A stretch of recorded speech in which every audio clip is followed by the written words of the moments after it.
பேரன்பிற்கும் பெருமதிப்பிற்கும் உரிய தாய் தமிழ் உறவுகள் அனைவருக்கும் வணக்கம். ஏக இறைவனின் அருளும் சாந்தியும் சமாதானமும் நிலவுகின்ற இந்த இடத்தில் எனது அருமை இஸ்லாமிய சொந்தங்கள் பெரும் திரளாக வாழ்கின்ற இந்த நிலத்தில் புனித போராளி பழனி பாபா அவர்களுக்கு நினைவேந்தல் கூட்டத்தினை நாம் தமிழர் கட்சி எழுச்சியோடு நடத்தி கொண்டிருக்கிறது. அன்பு உறவுகளே, எனக்கு முன்னால் பேசிய எங்கள் இளையவன் உசேன் ஒரு கருத்தினை பதிவு செய்தார். புனித போராளி பழனி பாபா அவர்களை இஸ்லாமியராகிய நாம் ஏற்றுக்கொள்ளவில்லை. எனக்கு பழனி பாபா அவர்களை பற்றி போதித்தது செந்தமிழன் சீமான் தான் என்று அவர் மனசாட்சியோடு பதிவு செய்தார். ஏன் பழனி பாபா அவர்களை இஸ்லாமியர்கள் புறக்கணிக்கிறார்கள்?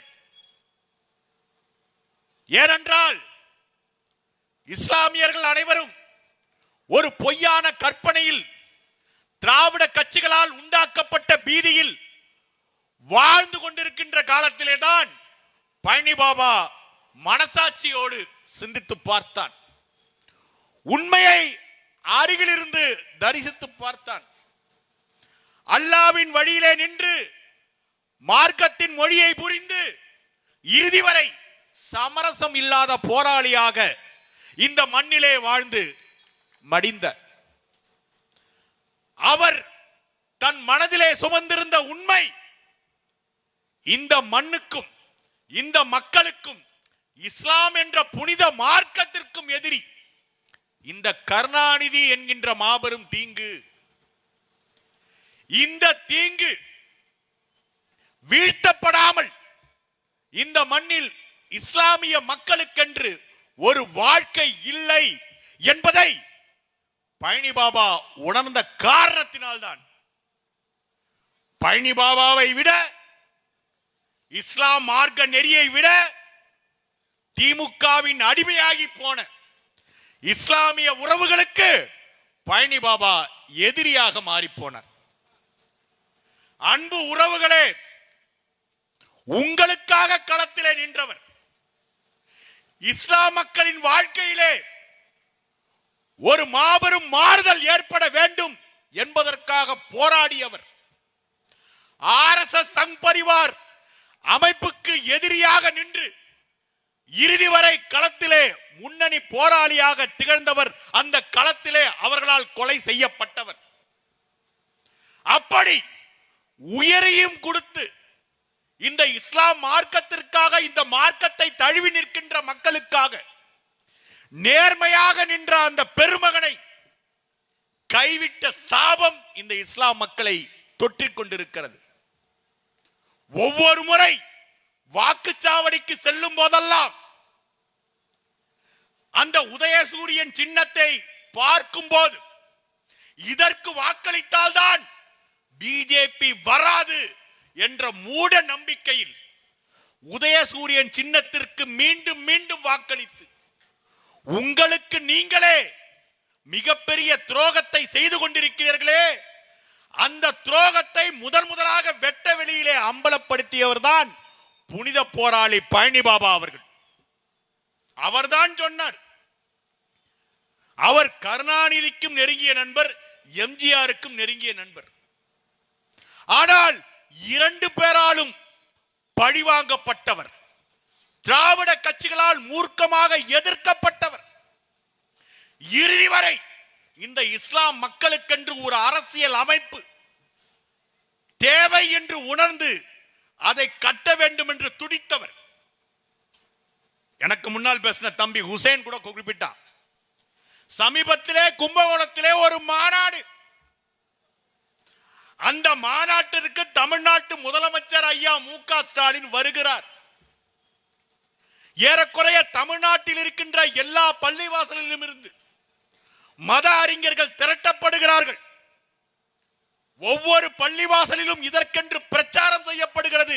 கூட்டி அழைத்து கும்பகோணத்திலே மாநாடு. உலமாக்கள் இருக்கிறார்கள், பேரறிஞர்கள் இருக்கிறார்கள், பள்ளிவாசலிலே நிர்வாகம் செய்யக்கூடிய நிர்வாகிகள் இருக்கிறார்கள். எல்லோருக்கும் மத்தியிலே ஐயா தமிழ்நாட்டு முதலமைச்சர் மு.க. ஸ்டாலின் பேசுகிறார். உங்களுடைய கோரிக்கையெல்லாம் காலையில் படித்துவிட்டுத்தான் நான் இந்த மேடையிலே ஏறி இருக்கிறேன் என்று சொல்கிறார். ஒரு 5 மிக எளிமையான கோரிக்கைகளை நிறைவேற்றுவதாக வாக்களிக்கிறார். இஸ்லாமிய அந்த பள்ளிவாசல்களுக்கு என்று ஒரு தனித்த இடம், அதே போல இஸ்லாம் மக்களை புதைப்பதற்கென்று அந்த சுடுகாட்டிற்கு கூடுதலாக இடம், இது போன்ற சலுகை. இந்த 5 சலுகையை சொல்லிட்டு மேடையில ஸ்டாலின் இப்படி திரும்பி பார்க்கிறாரு. ஐயா காதர் மொய்தீன் உட்கார்ந்து இருக்கிறாரு. வேற ஏதாவது நிறைவேற்றணுமா? யாரு கேட்கிறது? தமிழ்நாட்டு முதலமைச்சர். இன்னும் வேணுமா? ஏதாவது நிறைவேற்றணுமான்னு கேட்கிறாரு.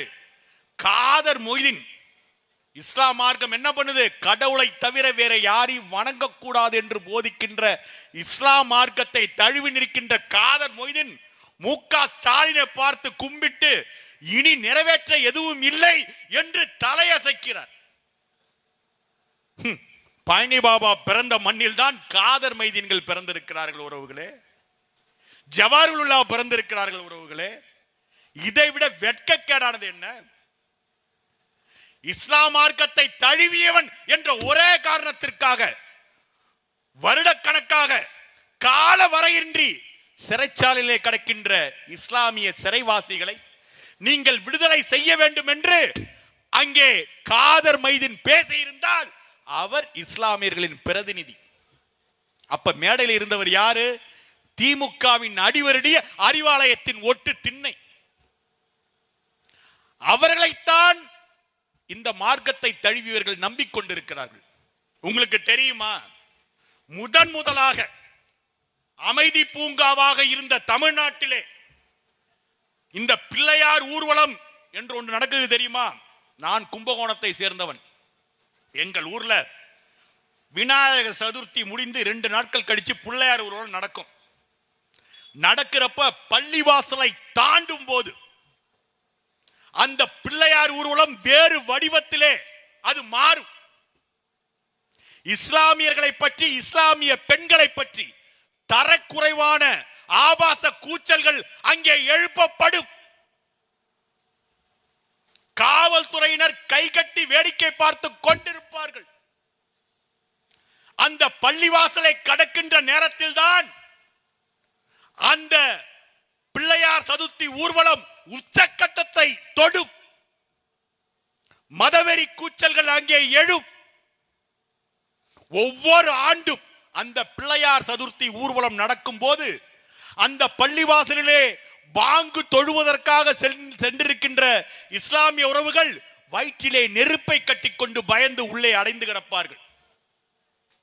வேண்டுமென்றே அந்த இடத்தில் ஊர்வலம் நிறுத்தப்பட்டு அங்கே மேளம் அடிக்கப்பட்டு நடனம் ஆடப்பட்டு இஸ்லாமிய மார்க்கத்தை சேர்ந்த உறவுகளை பற்றி தரக்குறைவாக விமர்சனங்கள் வைக்கப்படும். இது கும்பகோணத்தில் மட்டும் நடக்கல. தமிழ்நாட்டில் பெரும்பான்மையான ஊர்களில் இது போன்ற மனித தன்மையற்ற ஆபாச வேலைகள் நடந்து கொண்டிருக்கின்றன.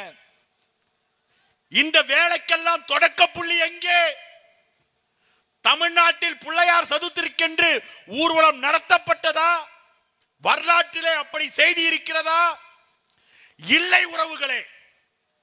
முதல் முறையாக கருணாநிதி எம்ஜிஆர் செத்ததற்கு பிறகு ஆட்சி பீடத்திற்கு வருகிறார். நீண்ட காலத்திற்கு பிறகு 10 ஆண்டு எம்ஜிஆர் இருந்து அவர் செத்து போயிடுறார்.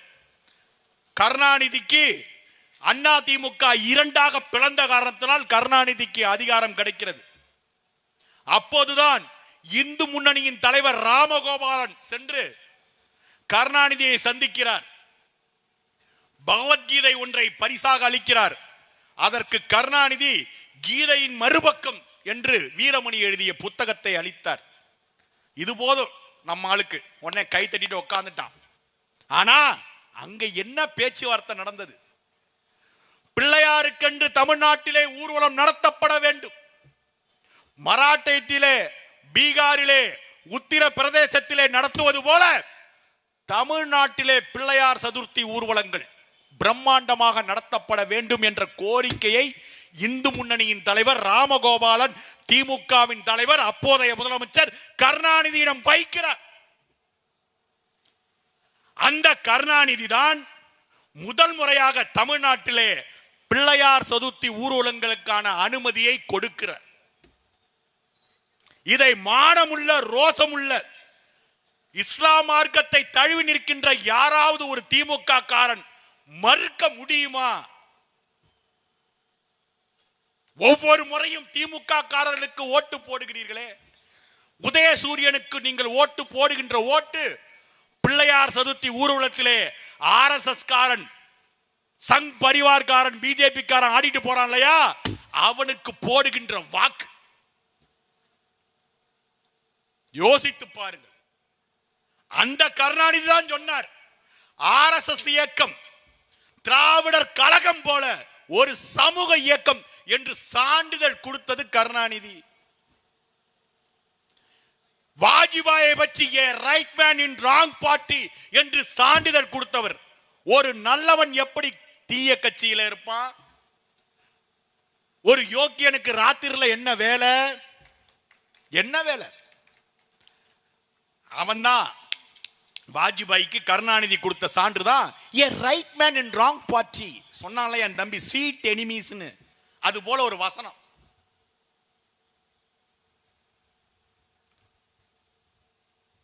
ஏறக்குறைய இந்தியாவிலே இஸ்லாம் மார்க்கத்தை சேர்ந்த உறவுகள் அச்சுறுத்தப்பட்ட காலம் என்பது குஜராத்திலே இன படுகொலை நடந்த காலம். அப்போது குஜராத்தின் முதலமைச்சராக இருந்தவர் மோடி. அந்த மோடி ஆட்சியை கவிழ்க்க வேண்டும் என காங்கிரஸ் பாராளுமன்றத்திலே ஒரு தீர்மானம் கொண்டு வருகிறது. அப்போது இந்த மோடி ஆட்சியை காப்பாற்றுவதற்காக யார் யார் நின்னாங்க தெரியுமா? நீங்க ஓட்டு போடுறீங்களே இந்த திமுக காரர்கள், இந்த திருச்சி சிவா, வை கோபால்சாமி, TR பாலு, இந்த திமுக காரர்கள் தான், திமுகவை சேர்ந்த பாராளுமன்ற உறுப்பினர்கள் தான் மோடி ஆட்சியை காப்பாற்ற டெல்லியிலே யுத்த பிரகடனம் செய்து வீதியிலே நின்றார்கள். நீங்கள் குஜராத் படுகொலையை பற்றி பேசினால் டெல்லியிலே நடந்த சீக்கிய கலவரத்தை பற்றி பேச வேண்டும் என்று பாராளுமன்றத்திலே மோடிக்கு ஆதரவாக முழங்கியது இந்த திமுக திருடர்கள். அன்று காப்பாற்றப்பட்ட மோடி இன்று பிரதமராக மாறி நிற்கிறார் என்றால் அதற்கு முதல் எழுத்து எழுதியது இந்த திமுக திருடர்கள். இதை யோக்கியமுள்ள, உண்மையிலேயே மனதிலே அறம் சுமக்கிற, இஸ்லாம் மார்க்கத்தை தழுவி நிற்கிற புனித குரானை ஒவ்வொரு வேளையும் தொழுது நிற்கின்ற எம் உறவுகள், திமுகவுக்கு ஓட்டு செலுத்துகிற திமுகவை சேர்ந்த யாராவது ஒருவர் இதை மறுக்க முடியுமா? மீண்டும் மீண்டும் எதற்கையா திமுகவுக்கு வாக்கு? எதற்கு வாக்கு? இதோ இந்த நாகப்பட்டினத்திலே பிறந்து இந்த தமிழ் தேசிய இனம் அடிமையாக கிடக்கிறதே, இந்த இனம் விடுதலை அடைய வேண்டுமே, இங்கே சாதியாக மதமாக பிரிந்து கிடக்கிறார்களே, இந்த பிரிவினைகள் ஒழிய வேண்டுமே என்று தன் வாழ்நாள் முழுக்க போராடிய பெருந்தகை தமிழ் முழக்கம் சாகுல் அமீது. ஜெயலலிதா ஆட்சியிலே பொடா சட்டத்தின் கீழே அவர் அடைக்கப்படுகிறார். ஈழத்திலே நடந்த இனப்படுகொலையை ஒரு புத்தகத்தின் வாயிலாக அம்பலப்படுத்திய ஒரே குற்றத்திற்காக கால வரையறையின்றி பொடா சட்டத்தின் கீழே தமிழ் முழக்கம் சாகுல் அமீது அவர்கள் கைது செய்யப்பட்டு சிறையிலே அடைக்கப்படுகிறார். தமிழன் என்ற காரணத்திற்காக இஸ்லாம் மார்க்கத்தை தழுவி நின்றாலும் தன் பேருக்கு முன்னோட்டு பெயராக தமிழ் முழக்கம் என்று பெயர் வைத்து தன் வாழ்க்கையில் ஒவ்வொரு துளியும் இந்த இனத்தின் முன்னேற்றத்திற்காக உழைத்த பெருமான் இந்த நாகப்பட்டினத்தின் மண்ணிலே பிறந்தவன். அந்த தமிழ் முழக்கம் சாகுல் அமீது பெற்றெடுத்த திருமகள் தான் எங்களது மருமகள் ஃபாத்திமா ஃபர்கானா. அப்படிப்பட்ட ஒரு படிச்ச பிள்ளைய உங்களது வேட்பாளரா வந்து நிறுத்தி இருக்கிறோம். இந்த திட்டச்சேரி மண்ணிலே எங்களது அன்பு மருமகள் பாத்திமா ஃபர்கானா அவர்களுக்கு விவசாயி சின்னத்திலே வாக்குகள் கேட்டு இந்த பிள்ளைகள் இருக்கிறோம். மீண்டும் மீண்டும் எதற்காக திமுகவிற்கும் அண்ணா திமுகவிற்கும் வாக்கு? எதுக்குடா வாக்கு? கோபாலபுரத்துல அடுத்த தலைவனை தேர்றியே, உனக்கு வெக்கம் இருக்கா, சூடு இருக்கா, சொரணை இருக்கா என்று ஒவ்வொரு கூட்டத்திலையும் கேட்கிறாரே எங்கள் அண்ணன் செந்தமணன் சீமான். எதுக்குடா ஓட்டு திமுகவுக்கு? ஒவ்வொரு திமுக காரணம் கொள்ளையடிச்சு ஆசியாவுல 6வது பணக்காரனா ஸ்டாலினை மாத்தி வச்சிருக்காங்களே, அதுக்கு வாக்கா? இந்த திட்டச்சேரி நாகப்பட்டினத்திலிருந்து திட்டச்சேரிக்கு வரத்துக்கு சாலை இல்ல, வெட்டி வச்சிருக்கான். எங்கும் சாலை கிடையாது. அரசியலை ஒரு தொழிலாக மாற்றிய அயோக்கியர்கள் இந்த திமுக காரணம், அண்ணா திமுக காரணம். கோடி கோடியாக கொள்ளையடித்தார்கள், இனத்தை காட்டி கொடுத்தார்கள்.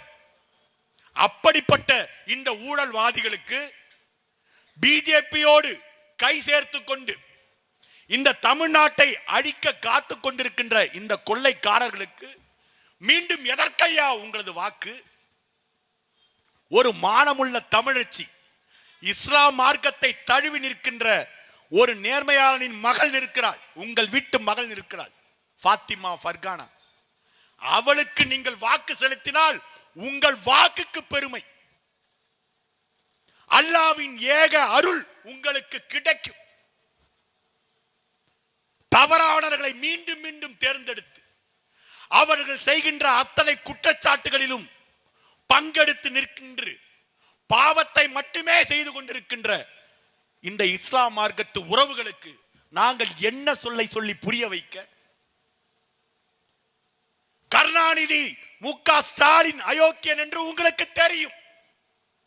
எடப்பாடி பழனிசாமி மாபெரும் அயோக்கியன், பிஜேபியின் அடிமை என்று தெரியும். ஆனால் ஒரு தீமையிலிருந்து உங்களை காத்துக்கொள்ள இன்னொரு தீமைக்கு வாக்களிப்பது எப்படி சரியான செயலாக இருக்க முடியும்? அண்ணா திமுக பிஜேபி வேண்டாம், அதற்கு திமுக சரியான தேர்வா? கொடைங்க, மழை பெஞ்சுக்கிட்டு இருக்கு, கொடை. மோடி வந்து இறங்குறாருங்க. இந்த ஸ்டாலின் தான் என்ன பண்றாரு? எதிர்க்கட்சியாக இருக்கும் போது கருப்பு கொடி காட்டுகிறார் மோடிக்கு எதிராக. இப்போது முதலமைச்சராக மாறிவிட்டார். தலைக்கு மேலே 1008 ஊழல் வழக்குகள் உச்ச நீதிமன்றத்திலே நிலுவையில் இருக்கின்றன. கொஞ்சம் வேகமாக தும்மினால் வந்துவிடும் இடி ரைடு. அமைச்சர்கள் அவர்களது இருக்கைக்கு கீழே கத்தி ஒன்று மிகச் சரியாக பொருத்தப்பட்டிருக்கிறது. அப்படி ஒவ்வொரு நொடியும் பயந்து கொண்டு ஆட்சி நடத்துகிற இந்த மு.க. ஸ்டாலின் மோடியை வெள்ளை குடை ஏந்தி வரவேற்க போகிறார். கருப்பு கொடை தான் கேள்விப்பட்டிருப்போம், வெள்ளை கொடையில கூட வெள்ளையை எடுத்துட்டு போய் நின்னுகிட்டு மோடியை வாங்கன்னு வரவேற்கிறது. இங்க வந்து உங்கள்கிட்ட பிஜேபிங்கிற ஆபத்திலிருந்து உங்களை காப்பாத்துறதுக்கு என்ன விட்டா வேற வழி இல்லைன்னு பேசுறது. ஒவ்வொரு பள்ளி வாசலையும் வச்சுக்கிட்டு தேர்தல் நேரத்தில் கூட்டம் போடுறது. பிஜேபியிலிருந்து நம்ம தப்பிக்கணும்னா திமுகவுக்கு வாக்க சிதறாம போடணும்னு. திமுகவுக்கு வாக்கு செலுத்துவது என்பதும் பிஜேபிக்கு வாக்கு செலுத்துவது என்பதும் இரண்டுமே ஒன்றுதான் உறவுகளே, இரண்டுமே ஒன்று. என்ன வேறுபாடை, என்ன மாறுதலை கண்டுவிட்டீர்கள்? பாபர் மசூதி இடிப்பை பிஜேபி காரன் நிகழ்த்தினான், திமுக அதை நியாயப்படுத்தியது. என் கட்சியில் இருப்பவர்கள் 90% பேர் இந்துக்கள் என்று இந்து மத பெரும்பான்மையை காட்டி பெருமிதப்படுகிறார் உங்களது தமிழக முதலமைச்சர் முத்துவேல் கருணாநிதி ஸ்டாலின். நாங்கள் பெரிய மதம் என்று பிஜேபி காரன் கூட அச்சுறுத்தல். தமிழ்நாட்டில் திமுக காரன் அச்சுறுத்துறான். அதையும் நம்பிக்கிட்டு உதயசூரியனுக்கு தான் நாங்க ஓட்டு போடுவோங்கிறது, தலைகீழ தான் குதிப்பேன்னு ஒருத்தன் சொல்றான் பாருங்க இந்த வடிவேலு காமெடியில, அது போல இப்ப இந்த 2 ஆபத்தை தாண்டி மூன்றாவது ஒரு ஆபத்து பிறந்திருக்கிறது. ஒரு நடிகன் நேரா திரையரங்க இருட்டிலிருந்து சிஎம் சீட்ல தான் போய் உட்காருவார். இந்த வெளிநாட்டு மாப்பிள்ள, இந்த கடைசி காட்சியில் வருகின்ற போலீஸ் இன்ஸ்பெக்டர், இந்த கேரக்டர்லாம் அவர் நடிக்க மாட்டார். நேரடியா ஹீரோ, அதிலிருந்து நேரடியா சிஎம். திமுக, அண்ணா திமுக நம் தமிழினத்திற்கு கேடு என்றால் இப்ப புதுசா வந்திருக்க இந்த நடிகர், இது நம் நிலத்திற்கும் மொழிக்கும் நமது வாழ்க்கைக்கும் சீரழிவு. இளம் தலைமுறையை சேர்ந்த பல பேரு சரி கருணாநிதி குடும்பத்திற்கு திமுகவுக்கு ஓட்டு போட வேண்டாம், எடப்பாடிக்கும் ஓட்டு போட வேண்டாம், போய் தாவேக்காவல குத்துவோம்னா அது இருப்பதிலேயே மோசமான ஒரு நடவடிக்கை. பாருங்க, 41 பேர் செத்து போயிட்டான். ஒரு கட்சி தலைவன் ஓடுறாங்க. உண்மையிலே விஜய் என்ன செஞ்சிருக்கணும்? 41 பேர் செத்து போன அந்த இடத்திலே நின்று காயம்பட்டவர்களை காப்பாற்றிருக்கணும். இறந்து போனவர்களோட மத்தியில் நின்று அவர்கள் கண்ணீரை தொடச்சிருக்கணும். ஓடுறான்.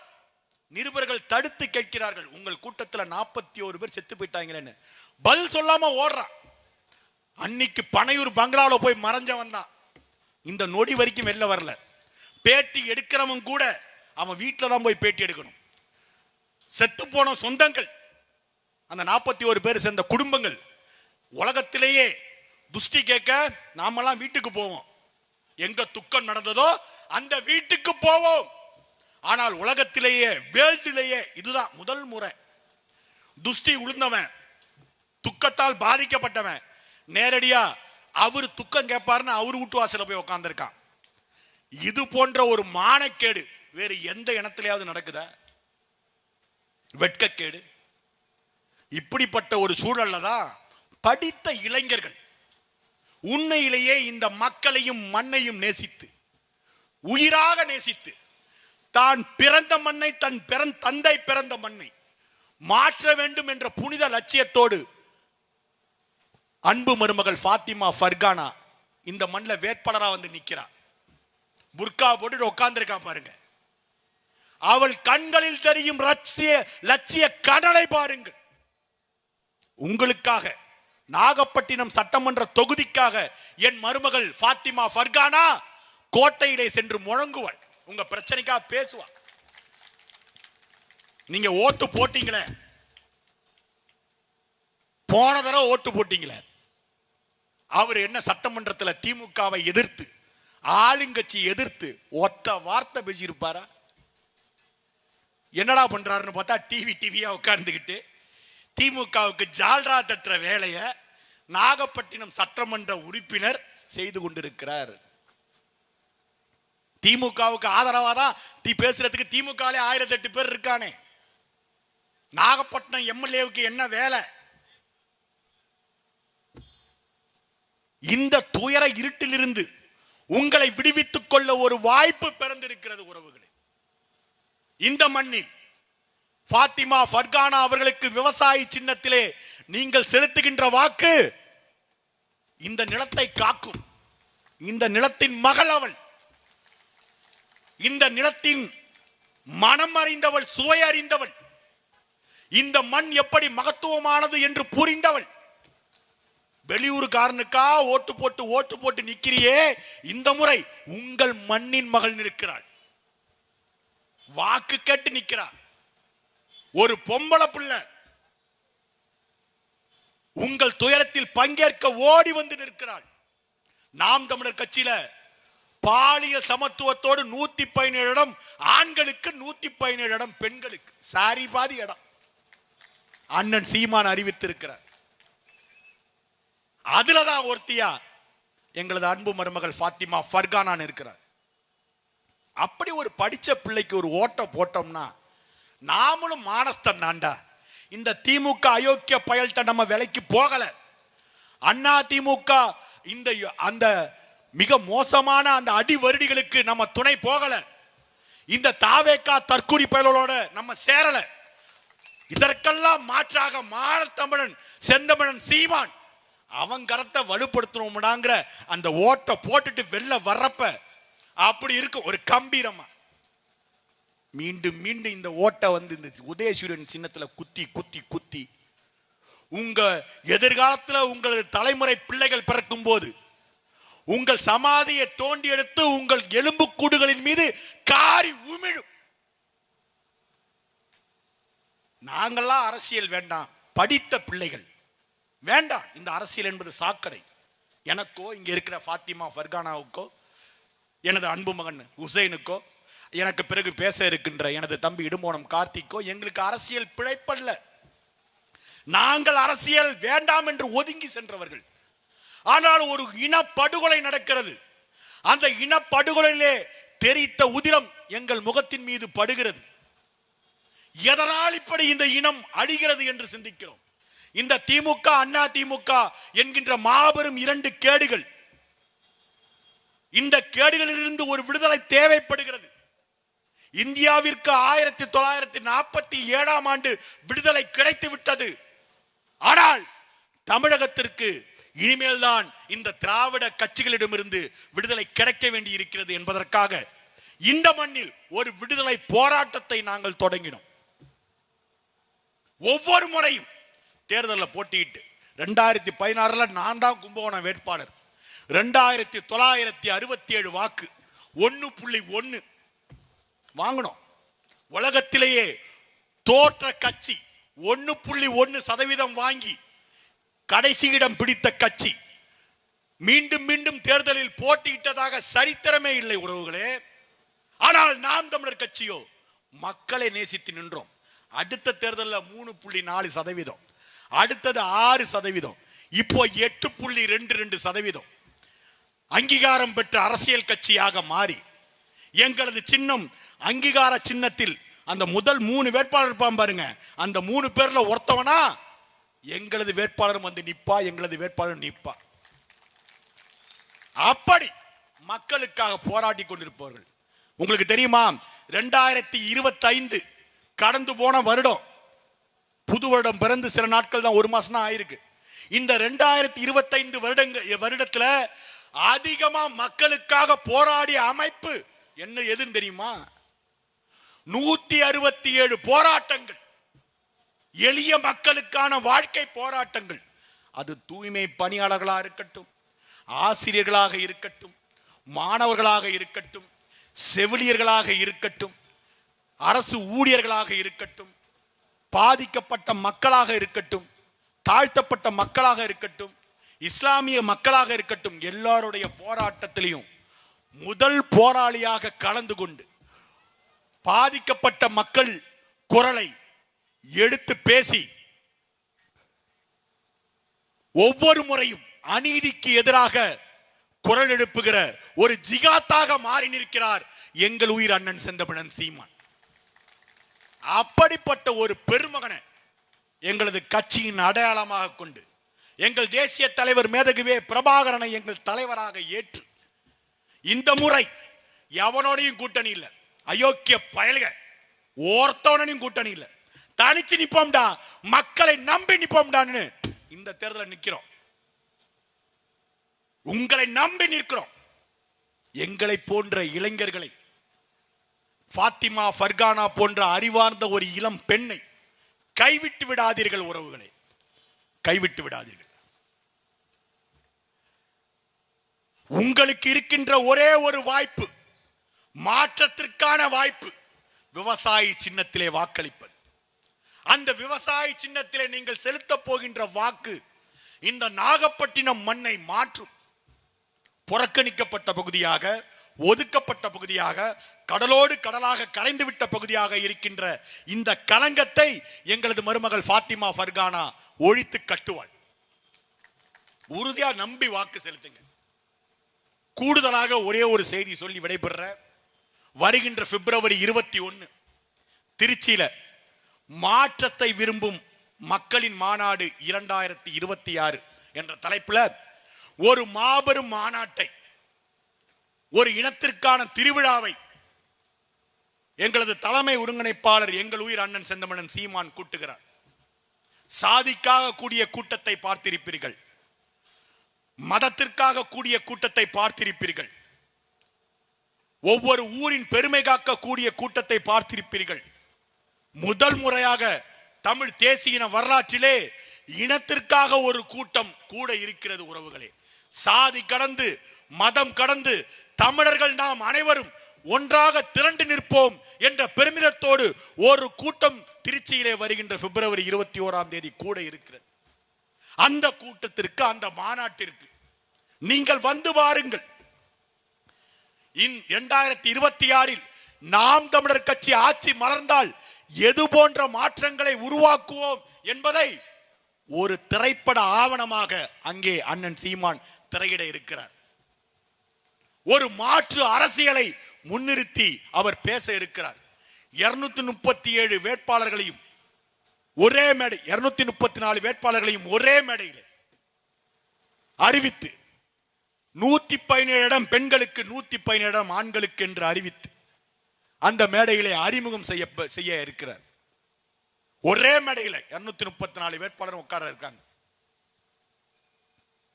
அந்த மாபெரும் இன எழுச்சி அரசியல் திருவிழாவிற்கு நீங்கள் அனைவரும் வருக வருக என உங்கள் அன்போடு கேட்டுக்கொள்கிறேன்.